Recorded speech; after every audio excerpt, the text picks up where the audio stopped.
So we've not ended up filming much of this, mainly because both of us don't feel very well. It looks like you're enjoying yourself. Oh, yeah, that looks like you're enjoying. Okay, you okay? I'm okay. Nobody wants to see that. But essentially it's yet another day of undoing a load of work that we've already done by taking out the insulation here so that we can access this panel to be able to put in the water on this side, and as if like magic, what we've already done with the electric on this side that we did yesterday. Now there were a lot of lessons to be learnt from what we did yesterday, and we're going to apply them today. But essentially we figured out that the electric one is harder to do because of the fact that you've got this wire. You've got to put the wire in the box first. That just makes everything so much more difficult. But just give you a quick run through of how we did it. So the first thing we did was to make up a template like this. Now this template, it's just a scrap piece of wood, bit of ply, but drawn on the front of it is the template of the foam seal that comes around the inlet that you get, and we've given a bit of extra space on the side so that the screws have something to bite into. But essentially what we've done there is then drilled a hole dead centre to the space that we want the hole in. Put that in the place that we want it, making sure that because where the body curves up here, that we are putting this down the bottom like that, rather than on a bend where it could bridge, which is not what we want. We want it to be further down like this. As you can see over here, we have the template like that, then piloted a hole through the centre of this wood block and marked it onto here. We're then going to drill a pilot hole through from the inside out, and then just widen that hole so that we can get our hole saw and just place it in place so that we know we're happy. Once we've done that, we'll just punch that hole through, put the fitting in, and then do the same, pretty much the same thing for the screw holes that actually retain the whole unit into the wood block and the van, and then start doing up the bolts. Now, the front plate is countersunk, so I think they're assuming you're going to use some screws for this, like some metal screws or wood screws or something like that. But for maximum grip and retention under movement and things like this, I've decided to go for some 4mm countersunk bolts with a 4mm nylock nut, and then obviously a penny washer just to prevent, you know, slip or anything like that.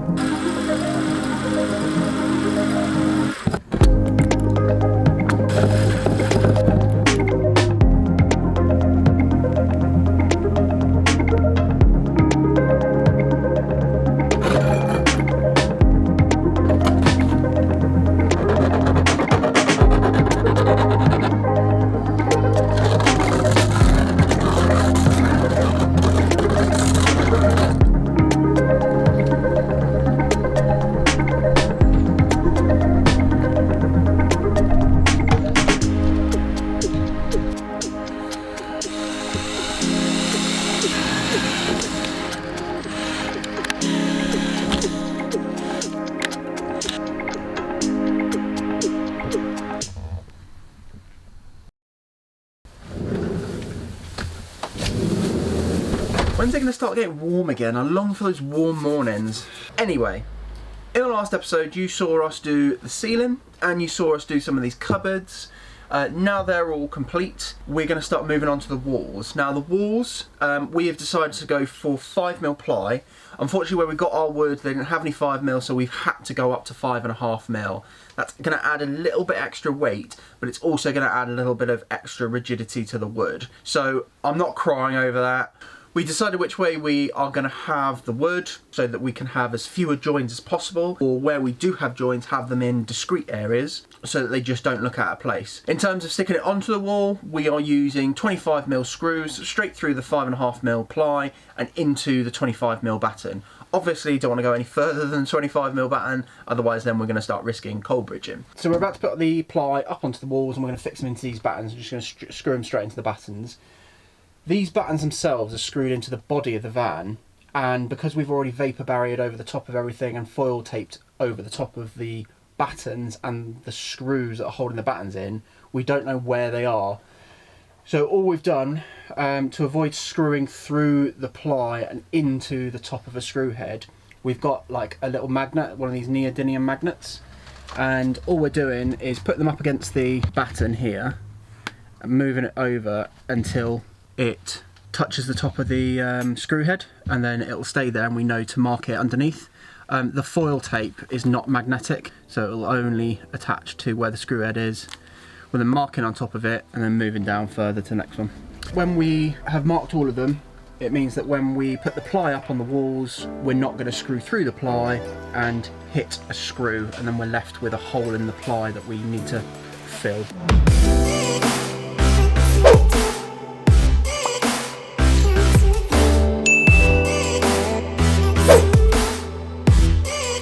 We just prime this bit of plywood. It is the main blank area of the van, and we're not going to have any cupboards up here. We're going to have the bed here, but we just wanted to make sure that this area specifically didn't have any major joins in it. We've got a plan for these screws if they do stand out a little bit too much, but generally speaking, I'm pretty happy with that. We've left a bit of a space to the left here so that we can scribe up to this cupboard, and we've left a bit of a space here so that we can scribe up to the edge of this the van here. The second bit we've got done is just by the door frame here, where we have got a piece cut down and then just scribed it to the cupboard and then scribed it to the wheel arch, ready for the wheel arch box to just go on there.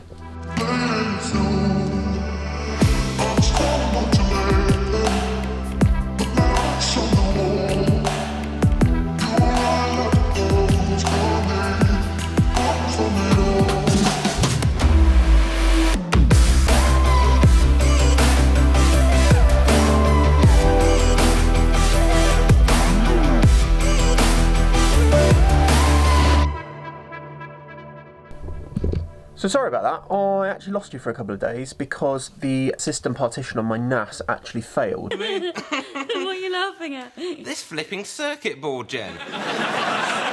Some chump has run the data lines right through the power supply. Amateur hour. Which basically meant I was cameraless for a few days. But in the meantime, a few things have happened. For starters, I have started to frame out the kitchen a little bit.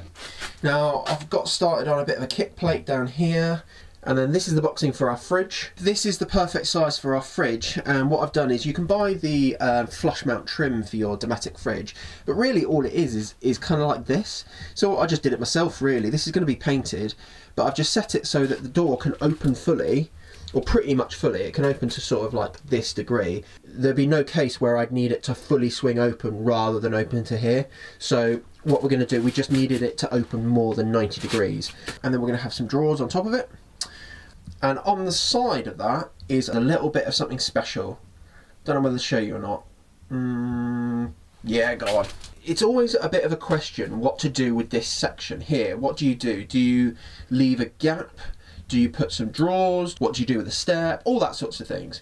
So my idea was I would love some shoe storage there. So this you can pull out. You can store your shoes in there when the door's open. But if you come back in this way, you can't actually get to the flip down part.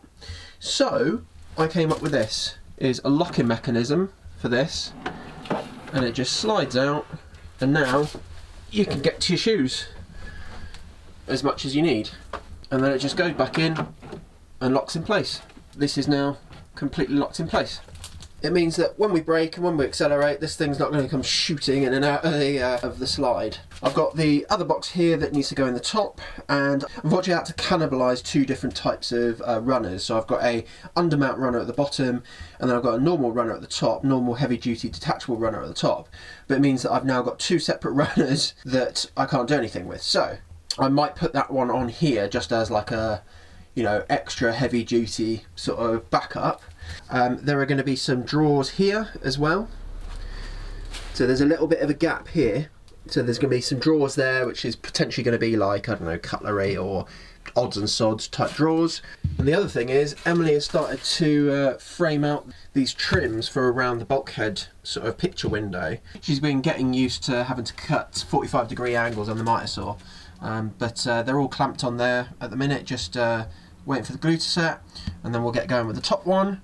This looks really nice and clean here. I can't pull it up now because of the clamps, but this part is the handle for the sliding window blind, and then you've got the trim behind, and they match really, really well.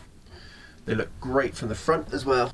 That looks really, really good, and I think it goes really well with the ceiling behind it.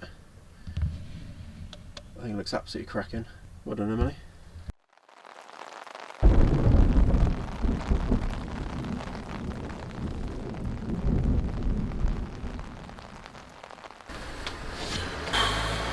So there has been some dramatic changes the way in which we're building the carcasses. I had sort of an idea in my mind of how I was going to build them, because I've built cabinets for our house before, and I built a kick plate and then built the cupboards and put them on the kick plate, and I hadn't really thought about the fact that they would need to be, it would all need to be bolted to the ground and bolted to each other. Yesterday things just weren't going well, and we were questioning whether we were actually going to make our time frame, to be honest. What didn't help was it was like raining on and off like all day yesterday, so you'd sort of have like 15 seconds of rain and then like a 2-minute break, and then it would just throw it down for an hour, and then it would break for no more than 5 minutes, and then rinse and repeat for the whole day. So with a fresh mind today and a bit of sun, we've built the kitchen all over. I'll show you the old kitchen because I haven't disassembled it yet, and I'll show you how far I've got with the new kitchen. So this is the first kitchen, and as you can see, I've done kind of like a kick plate design here, and we were going to have kick plate drawers, which is why this is open fronted. Then there's a separate kick plate under there, and because we wanted a hidden corner, this is how I built that. But none of this was working very well. As you can see, there was no real way of me properly bolting this down, especially if we were going to have drawers. These kick plates ended up being a bit too short. I'd miscalculated, so it wasn't balancing very well. I wasn't sure how I was going to fix that main carcass body to the kick plate other than just a few screws through this. And things just started to kind of fall apart, really. The sizes were all off, etc. So with a fresh face this morning, we decided to rebuild it. And this is what we got.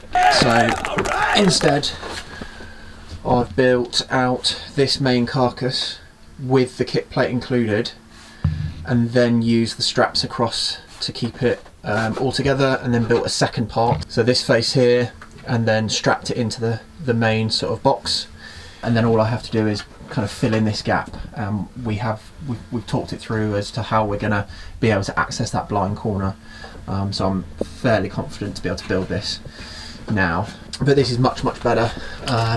It fits flush to the back of the wall, which it didn't before. Although those brackets aren't actually in place, that's where these brackets are going to go.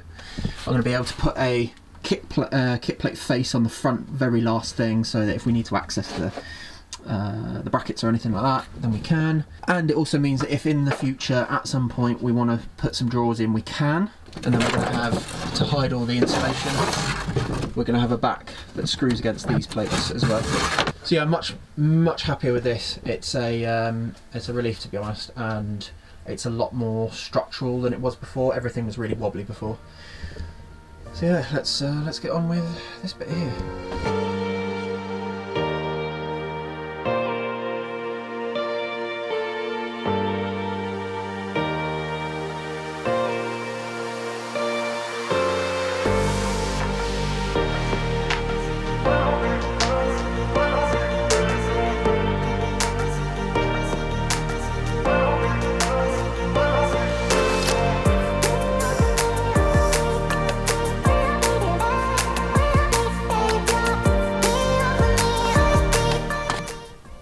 Unfortunately, because I was building everything quite modular, I was left with this gap here,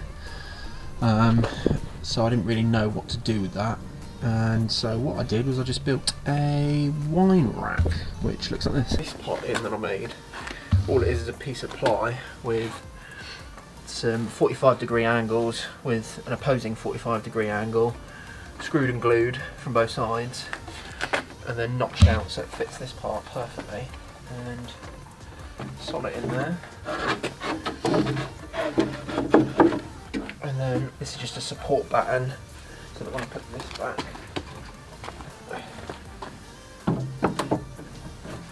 it fits together like that.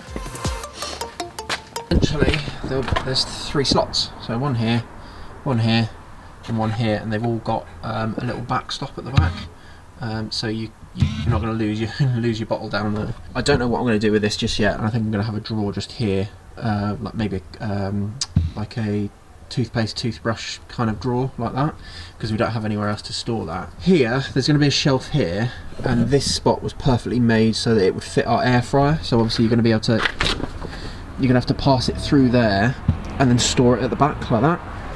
What I wanted to do was have this kind of on a bit of a runner so that I can pull this out quite easily.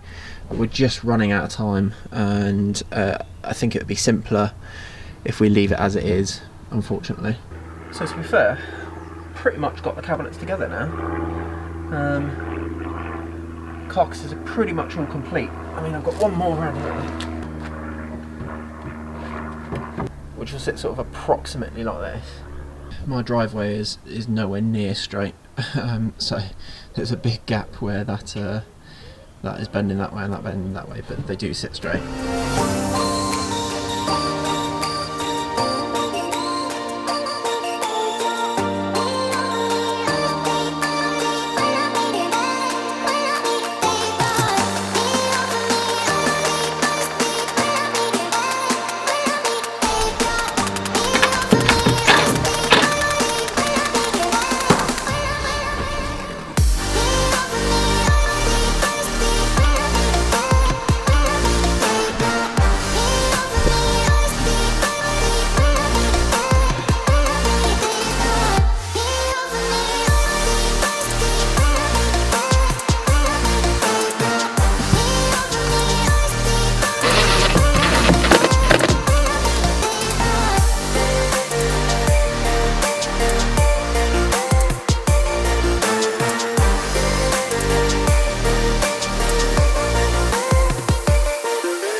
So excuse the plane going overhead, lots of amateur pilots around, but fixed in the kitchen now, and this is how it looks. So this is all fully fixed to the floor now. So this, obviously there's going to be some supports here because I just don't know what the hob's doing, so I'm kind of leaving it a bit bare, and then once the hob comes in we can size it up with, I've got some rough measurements here where I think, but I don't want to cut anything until, you know, we're absolutely dead certain. Use a straight edge to make sure this is all plumb here, so it is nice and plumb. I've left an edging so that we can put a fascia on this for the bottle racks, and then the sink's going to go here. I am going to need to move these just because obviously the sink's not going to fit through there. Now I need to move on to replacing these runners, because as good as this is, this runner, it's a push to release runner. So you push it in and it locks, but then you push it in and it slides out. But the problem is the weight of that shoe rack means that you nudge it ever so slightly and it comes undone. So what I'm going to have to do, what I've ordered instead, is these, which are heavy duty locking runners. Have a go at fitting that just here instead, and not entirely sure what I'm going to do with that at the bottom, but for now I think what I'll do is I'll have the locking runners at the top and the normal runner at the bottom, heavy duty runner. I'm going to try and get an undermount one because the weight is pushing down on it. So yeah, hopefully I can get something that suits like that, just not push to close. And then I'll just use this somewhere else. I don't know where I'll use it, but I'll use it somewhere else for something a bit lighter.